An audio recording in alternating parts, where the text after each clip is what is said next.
Yuma Daftunchet Amoudalev, bonjour chers amis.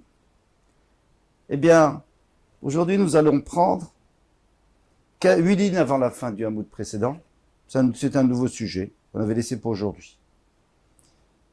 En une petite introduction, après que le Kohen Gadol ait aspergé du sang du par à l'intérieur du Kodesh Kodashim, après le sang du Saïr à l'intérieur, ensuite le sang du par à l'extérieur, le sang du Saïr à l'extérieur, et maintenant il reste du sang.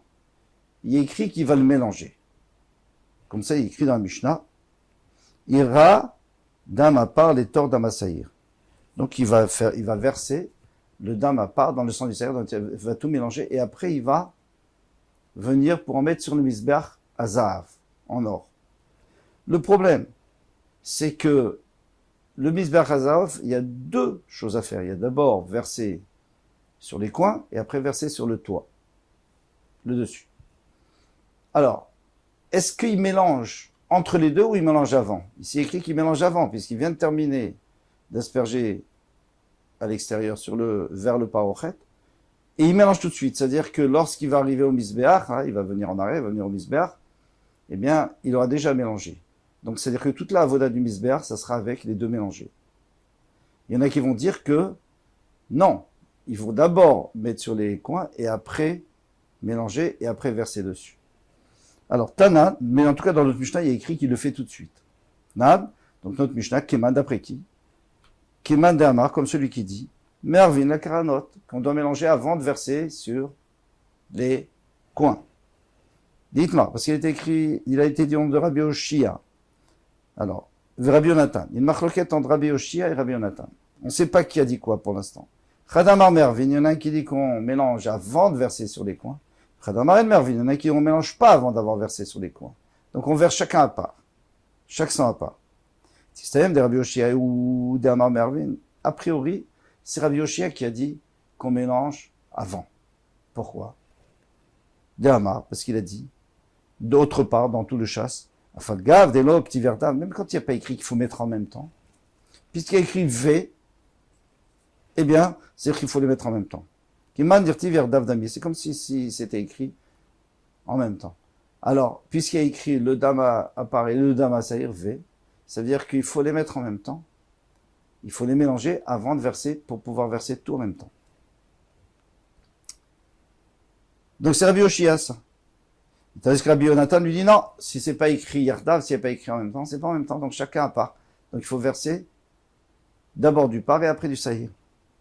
Donc ma réponse à Filoutema Rabbi Yonatan. Moi je peux te dire que c'est Rabbi Yonatan qui a dit qu'on verse.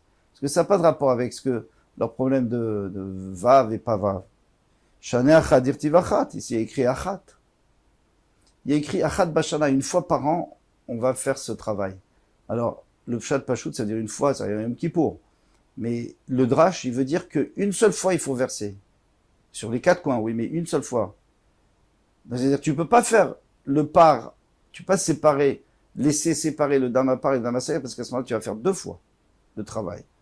Donc, puisqu'il faut faire une seule fois, donc, mais ça peut être Rabbi Oshia qui le pense, et pas Rabbi Yonatan qui le pense, et pas Rabbi Oshia. Donc, selon Rabbi Oshia, ça va être le contraire. On les mélange pas, et de selon Rabbi Yonatan, on va les mélanger. Donc, il n'y a pas de preuve. Tania Delo Keshinuyan.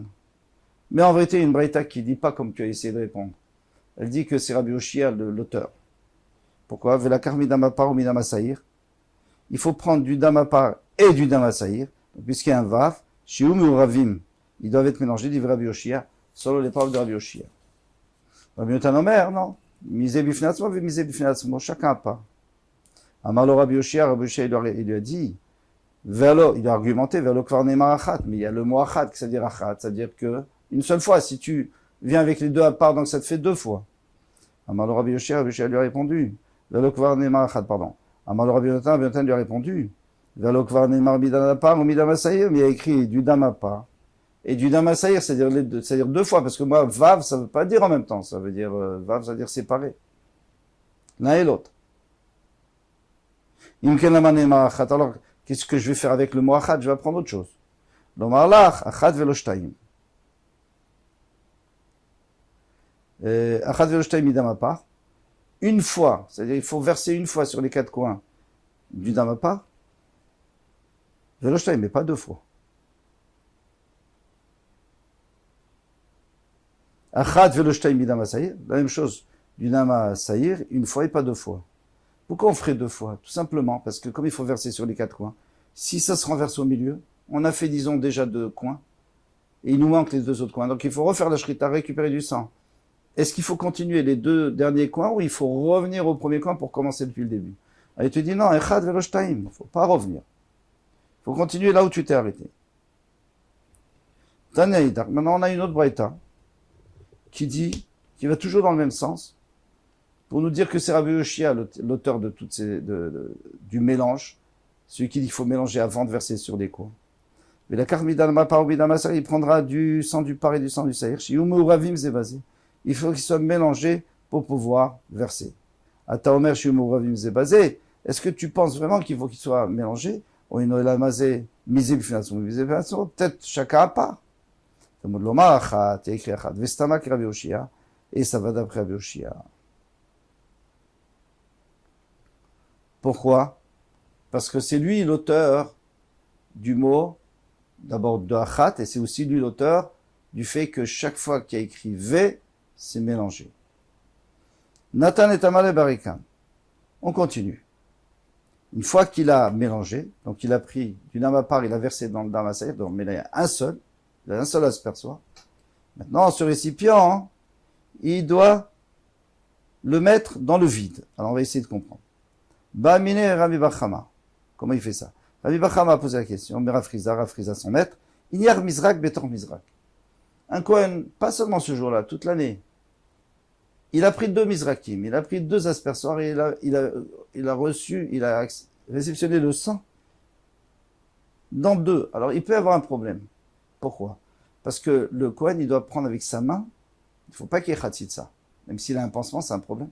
Il doit prendre avec sa main le récipient de sang, pour faire la voda avec. S'il a un autre récipient entre les deux, puisqu'il en a rentré un dans l'autre, donc il ne touche pas le récipient. Alors est-ce que ça fait khatitsa ou pas? Ma'u keudin min bemino chotzetz ou ino chotzetz, puisque c'est le même genre, c'est de l'or, ça c'est de l'or, ça c'est de l'or, donc peut-être que on peut dire que c'était un récipient épais, on n'est pas obligé de dire. Il peut y avoir un récipient qui a 2 parois. Ou alors on dit c'est chotzetz, non? Il faut qu'il touche vraiment le premier récipient. En réalité, c'est quoi notre problème? C'est que dans ce cas, on a vu à peu près le même problème. Est-ce que on peut entourer le loulav avec de la feuille de loulav? On attache le loulav, tout ça, avec une feuille de loulav. Après, moi, quand je prends le loulav, je touche pas le loulav. Il y a écrit velakar, il faut prendre dans sa main le loulav. Qu'est-ce que je touche? Je touche la feuille qui entoure le loulav, la feuille là qui entoure le loulav. Alors, il faisait ça aussi pour faire beau. Alors, est-ce que c'est une khatsitsa parce que c'est min bemino? C'est du loulav tout ça. Même si c'est une feuille morte, mais c'est du loulav. Alors oui, est-ce que oui ou non? Rabat lui dit non. Alors c'est fini. D'après Rabat, c'est pas bon, même si on a utilisé 2 aspersoirs, c'est pas bon. Mais d'après Rava, qui dit qu'on peut, parce que c'est min bemino, est-ce qu'il sera d'accord que ici aussi ce sera min bemino? Est-ce que c'est la même chose pour les kodashim? Peut-être les kodashim c'est plus grave. Il faut pas, et ça fait interférence et il ne sera pas yotzi. Alors, on va essayer de voir quelle est la réponse. Amarle Tanitoua, on a déjà enseigné. Nathan et Amarle Barikan, dans le Mishnah, c'est écrit qu'il met le plein dans le vide.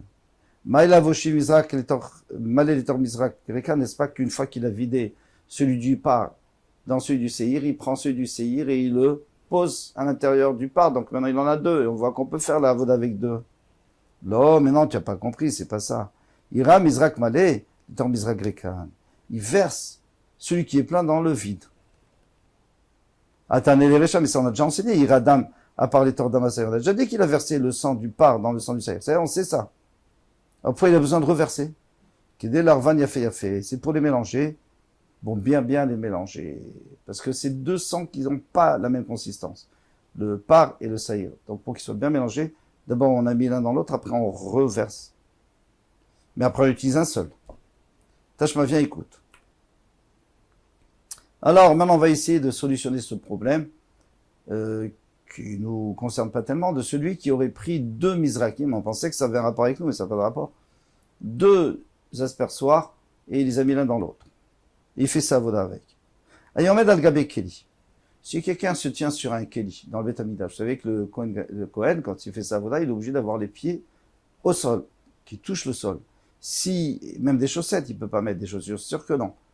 Mais si maintenant, il y a un Keli par terre, il marche dessus, et il fait sa voda pendant qu'il est dessus, est-ce que ça fait interférence avec le sol ou pas? C'est sûr que oui. Mais maintenant, ce qui est le chidouche ici, c'est même al-Gabé Regel Chavero. Disons qu'il y a son chaver qui a mis le pied, bon, il a marché sur le pied de son chaver pendant qu'il était en train de faire la avoda. Eh bien, c'est pas soul. Pourtant, le pied de son chaver, c'est min bemino, c'est le même genre, c'est de la chair sur de la chair. Alors, elle m'a répondu, Shané Regel de l'omatimafilé, c'est autre chose. Le Regel, le pied, il peut pas dire au Kohen, laisse ton pied ici jusqu'à la fin de la avoda. D'abord, ça lui fait mal, mais même, le Kohen a le droit d'enlever son pied. Donc, ça veut dire que c'est pas quelque chose de définitif pendant toute la avoda. Tandis que ce misrak, là, cet aspersoir que j'ai mis dans l'autre, et j'ai décidé que je le laisse là-bas, je le laisse là-bas. Il va pas bouger jusqu'à la fin de la avoda. Donc peut-être ça serait mieux. Donc on peut pas apprendre d'ici. Il y en a qui disent exactement le contraire. Achabaimine. Voilà ce qu'il lui avait posé comme question. Der Sherut Bekar. C'est pas que c'est assourd. Bien sûr que c'est pas sourd, il n'y a pas de problème. Est-ce que ça se fait ou pas? A priori, si je veux, est-ce que je peux le faire ou pas? Ou il faut, bon, si on a fait, on a fait. D'accord, c'est pas Chotzetz. Ça, c'était pour lui, c'était pas Chout qu'il n'y avait pas de ça, qu'il n'y avait pas d'interférence. Mais est-ce que c'est comme ça qu'il faut le faire ou c'est mieux de pas le faire comme ça? Est-ce que c'est la façon de servir Hachem ou pas? Ou alors c'est pas la façon. Tashma ve'écoute, éternel de Rabbi Ishmael. Et Rabbi Ishmael a enseigné. Et kol keli asheret asher yishartu bahem bakodesh. Et kol keli, c'est-à-dire tous les ustensiles au pluriel. Asharet, sharet c'est au singulier. Asher yishartu bahem bakodesh, qui va servir dans le kodesh. Shte keli veshirotechat. On voit bien que il y a plusieurs kelim, mais il y a un seul service. Donc, tu peux apprendre qu'on peut faire avec 2 kelim. Il n'y a pas de problème. Ça dérange pas. Si ça t'arrange, tu te sens mieux avec, c'est plus lourd, tu t'arrives mieux à te sentir avec 2 kelim, alors mets de l'un dans l'autre. Ba'amine Rabbi Bar Chama me Rav Chizda. Rabbi Bar Chama a posé la question à Rav Chizda. Inyarsiv betoch hamizrak. Maintenant, il a mis des feuilles d'osier à l'intérieur, où il y en avait à l'intérieur de son aspersoir. Et maintenant, il reçoit le sang. Vous savez que le sang, il doit tomber dans le keli. Et là, il tombe pas directement. Il y a une partie du sang qui tombe sur la feuille. Mikibel Boetadam Maouké le dit.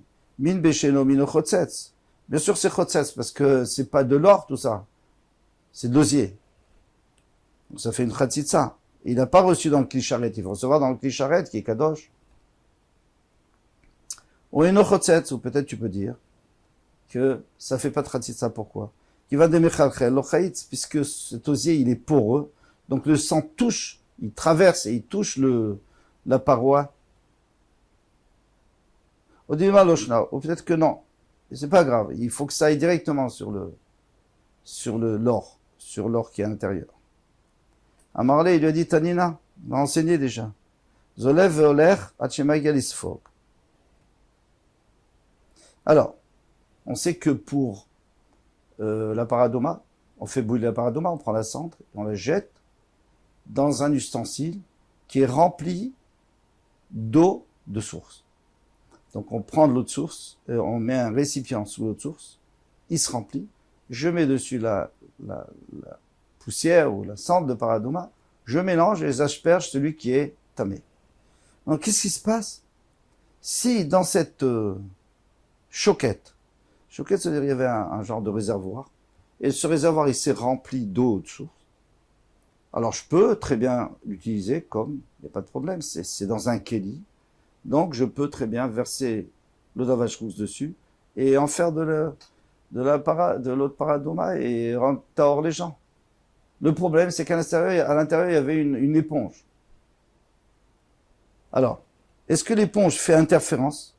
Parce que l'eau, elle n'est pas en contact totalement avec le keli. Il fallait que ça soit dans le keli et qu'il n'y ait pas de khatitsa. Là, il y a une éponge, elle fait khatitsa. Mais cette éponge, elle absorbe l'eau. Donc, et ça ressemble à notre feuille, là, qui est à notre feuille d'osier qui absorbe l'eau aussi. Alors, il dit, Zolev veoler at shemagalisfog. Il a le droit d'utiliser cette eau, mais pas l'eau qui est à l'endroit où il y a l'éponge. Et qu'est-ce qu'on voit d'ici? C'est que l'éponge ne fait pas interférence. Elle, c'est un problème ce qui est à l'intérieur de l'éponge, d'accord, parce que c'est pas dans un keli, mais tout le reste, même si l'éponge elle est posée en bas du keli, elle ne fait pas interférence parce qu'elle est poreuse. Alors que chez nous, ça devrait être moutar aussi. Shanema yadektiché, c'est l'eau est différente parce que l'eau, elle est beaucoup plus liquide que le sang. Donc elle vraiment, elle traverse, elle peut traverser sans problème l'éponge et toucher le keli. Il y en a qui dit, Achi Pachatlet, il a pas répondu comme ça, il lui a pas dit, c'est différent, donc c'est plus grave. Il a dit, Mesdames cachères, si c'est du sang, oui, il n'y a pas de problème. Parce que de la même manière que l'eau, ça fait pas interférence, l'éponge ne fait pas interférence entre le keli et l'eau, eh bien, la feuille d'osier ne fait pas d'interférence entre le sang et le keli. Des kometz pasoul. Mais si c'est le kometz, c'est-à-dire la farine la poignée de farine qu'on a mis dans un ustensile pour aller le brûler sur le bisbéar, alors là, c'est pas bon. Bien sûr, s'il y a de l'osier, parce que la farine ne va pas traverser pour toucher l'or, la paroi intérieure du keli du Beth Amikdash. Ok. Kol Touv, à bientôt, Bezrat Hashem.